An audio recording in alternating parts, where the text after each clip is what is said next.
Problems that involve memoization are actually fun to solve. The only tricky part is to understand how to get that memoization in place. We are going to solve a problem where it is actually easy to identify that yes, you need some kind of memoization to find an efficient solution. The problem is cutting rod to maximize profit. Basically, you are given a rod of length n and then you have a prices array.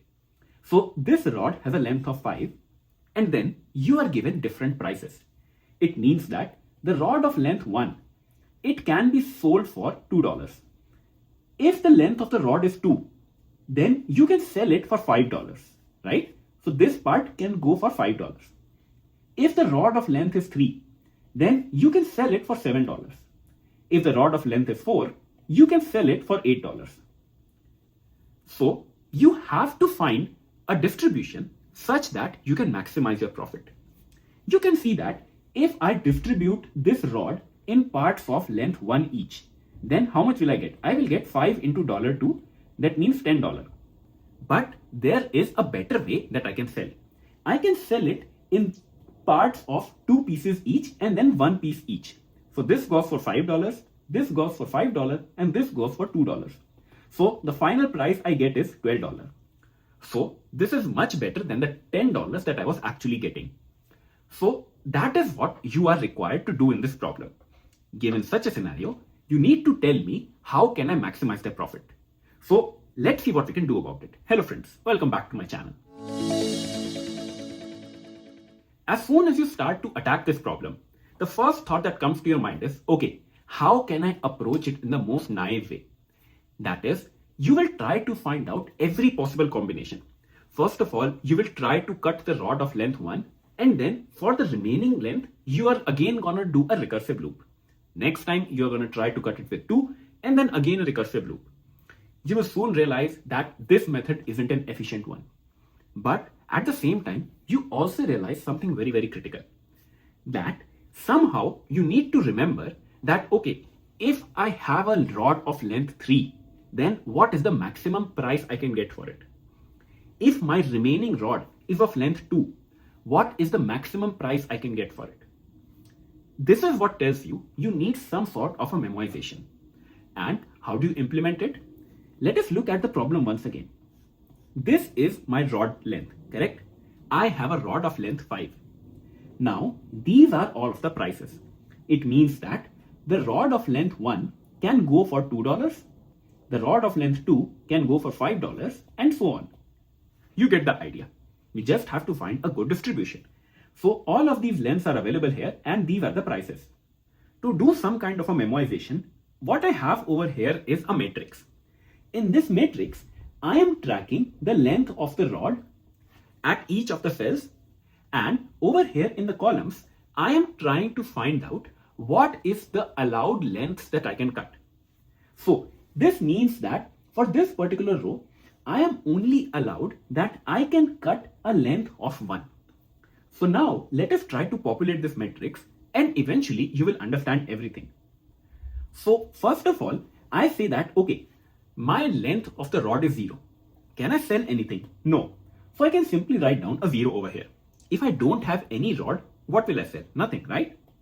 Now, if I have a rod of length 1 and I am only allowed to sell 1 piece each, the length of 1 piece each. For a length of 1, how much amount can I get? The maximum I can get is 2, right? Because this is the only piece that I have. Now, my length is 2. So it means that I have this particular length and I am only allowed to sell the length of 1 each. Only this is available to me. So what is the maximum profit that I can get? I can sell 2 pieces for $2 each. So this is gonna give me 4 over here. If the length of rod is 3 and I'm only allowed to cut 1 length, then how much can I get? I can get $6. Similarly, I will get $8 over here and I can get $10 over here. This is telling me that if the length of the rod is 5 and I'm only allowed to sell with a length of 1, I can get a maximum of $10. Now comes the interesting part. For the second row, you can also sell the rod of length 2. Once again, start from the beginning. If the length is 0, can you sell anything? No. So I'm going to put down a 0 over here. If the length of rod is 1, then what can you sell? You can only sell this particular part, right? So this doesn't even come into the picture. So I am still gonna be able to make a maximum of $2. Now comes the interesting part. My length of the rod is 2. So how much amount can I make? From this above value, you know that at least you can make a profit of $4, correct? But since the length of 2 can also be sold directly, you can get a value of 5 also.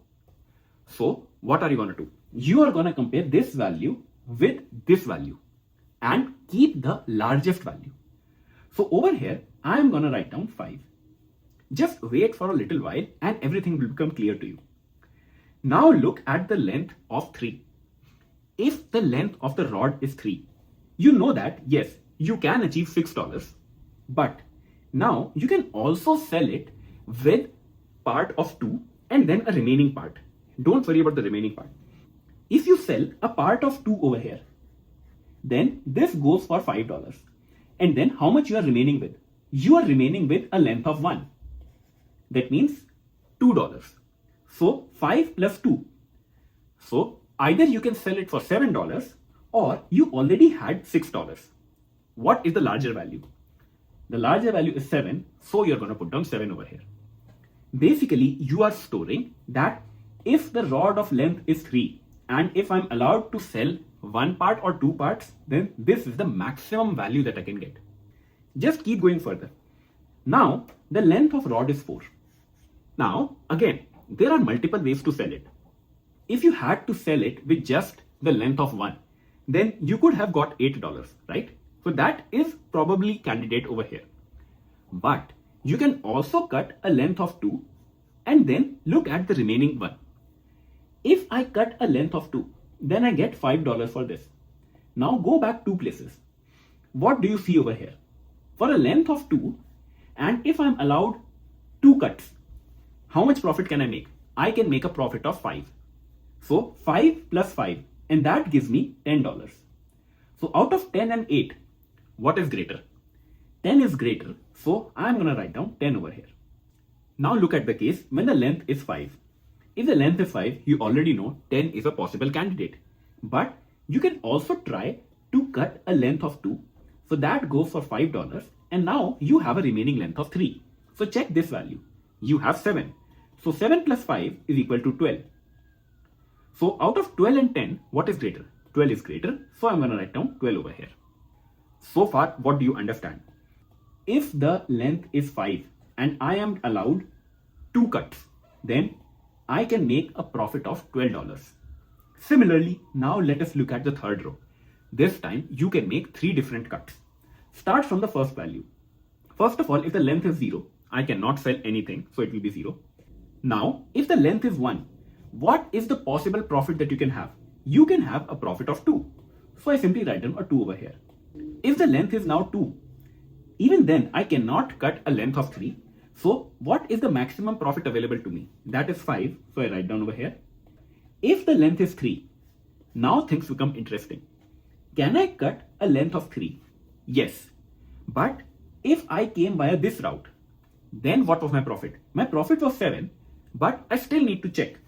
If I cut a length of 3, then I cut this length, I have a remaining of 0. So no matter however I cut or any way I sell it, my profit over here is still going to be 7. Look at the next value now. The length of the rod is 4. Try to make a cut of length 3. If you make a length of cut 3, you get $7. You have a remaining length of 1. For the length of 1, the maximum you could get was 2. So 7 plus 2, that is a 9. So amongst 9 and 10, 10 is larger. So you are not gonna make a cut of 3 and 1. You are gonna take whatever you had earlier. So I'm gonna write down 10 over here. What about this value now? The length is 5. Try to make a cut of 3. You sell this for $7. For the remaining 2, you can get a maximum of 5. So 7 plus 5, that is 12. So 12 and 12 are same. You can take up any value, and so I write down a 12 over here. So Up till this point, if I have a length of 5 and I'm allowed 3 different cuts, then this is the maximum value that I can get. Look at the last row now. If the length is 0, I simply write down a 0 over here. If the length is 1, I take the maximum profit available, that is 2. If the length is 2, the maximum profit is 5. If the length is 3, the profit is 7.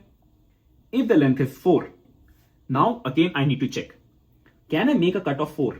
Yes. So this will go for $8 and I don't have any rod remaining. So out of 8 and 10, 10 is greater. So I write down a 10 over here. Check for the condition when the rod is of length 5. Try to make a cut of 4. This rod goes for $8. You have a remaining length of 1. 1 will go for $2. So 8 plus 2 and then I get a 10. So out of 10 and 12, what is greater? 12 is greater. So I'm going to write down 12 over here. So what do I have in the end? In the end, I have this complete matrix where I have memoized all of the results. I know that for every length, if these are the allowed number of cuts, this is the maximum profit that I can get. For a length of 5, if these are the allowed number of cuts, then this is the maximum profit that I can get. So for this particular test case, 12 is your answer. This is the maximum profit that you can make. At this point, what you can say is the time complexity and the space complexity. They are directly proportional upon the length of the rod and the number of cuts that you can make.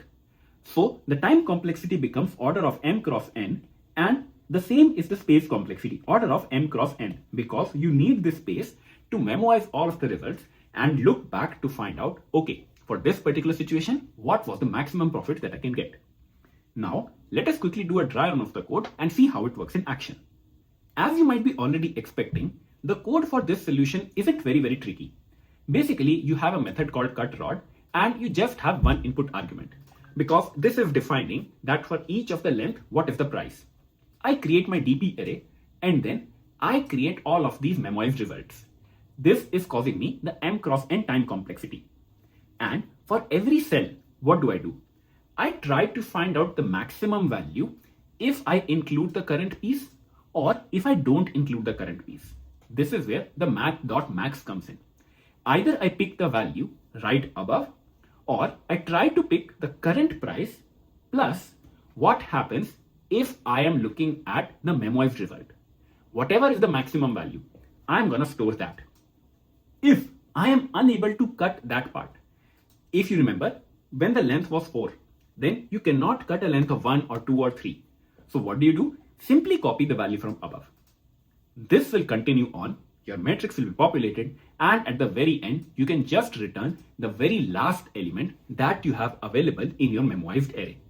I hope this really simplifies up the problem and the solution for you. While going throughout the video, did you face any problems? Or do you have any other method in mind by which you can either reduce the space complexity or the time complexity? Do let me know in the comment section below, and I would love to discuss all of those suggestions with you.